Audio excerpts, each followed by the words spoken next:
If we improvise the line chart, that another chart would come, that is area chart.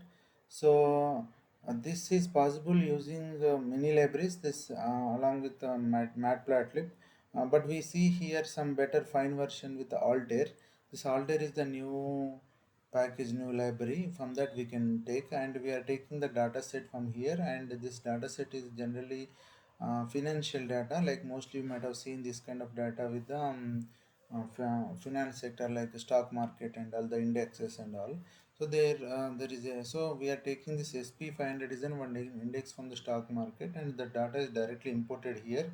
And after that the corresponding area chart is made with this, see, alt dot chart, and mark area, whatever the area it is covering, right? So it will completely cover that.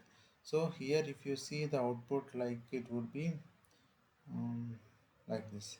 So the price of the particular thing and so and so date, see, particular 2000 to 2010, the 10 years of the data is taken, and the corresponding area chart is given like this.